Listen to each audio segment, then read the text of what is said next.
আজকে আকাশটা খুব মেঘলা, তাই ভাবলাম যে একটু মুড়ি মাখা মেখে খাই। তাই খেতে খেতে আপনাদের সাথে একটু গল্প করব কিভাবে এটা তৈরি করলাম, চলুন দেখি।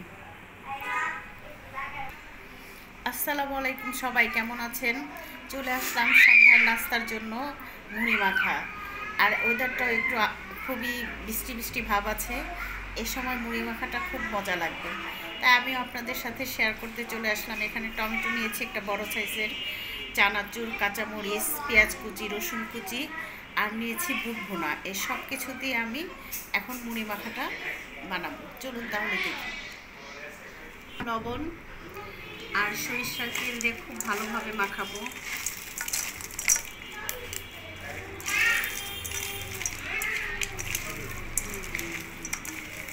আম্মু এটা কি রেসিপি? রোজার মাসে সবচেয়ে মজা লাগে মাখানোটা, তারপর বৃষ্টি নামলেও ভালো লাগে। এই যে লবণ দিয়ে মাখানোর পরে দেখতে পাচ্ছেন একটু কেটে কেটে ভাব আসছে, খুবই সুস্বাদু হবে মনে হলো। ওয়াও, গ্রানটাও খুব সুন্দর হয়েছে। আমি সরিষার তেলটা আগে দিয়ে দিচ্ছি, মুড়ির সাথে দিলে অনেক সময় মিক্সড হয় না, তাই একটু আগে ভাগে দিয়ে রাখলাম।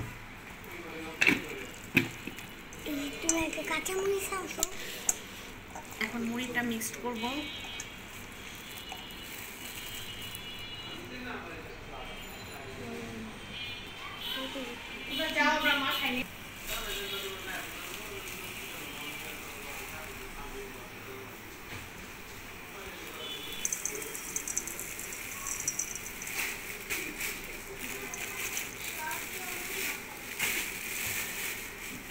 যেহেতু আমরা পুরো ফ্যামিলি খাবো, তাই একটু বেশি করে মুড়িটা নিলাম। এক ভুল হয়ে গেছে। সবাই খাবে। হয়ে গেছে। কি সুন্দর দেখেন না মারিসা, সাহাল। আম্মু ইচ্ছে করে সরি। এই তো ঝটপট মুড়ি মাখা হয়ে গেল, এখন পরিবেশনের পালা। তাহলে সবাই ভালো থাকবেন, বেশি বেশি করে আমার চ্যানেলে আসবেন, বাংলাদেশ ব্লগার মেরি। আর সবাই সন্ধ্যা হলে মুড়ি মাখা খাবেন। আল্লাহ হাফেজ। আসসালামু আলাইকুম।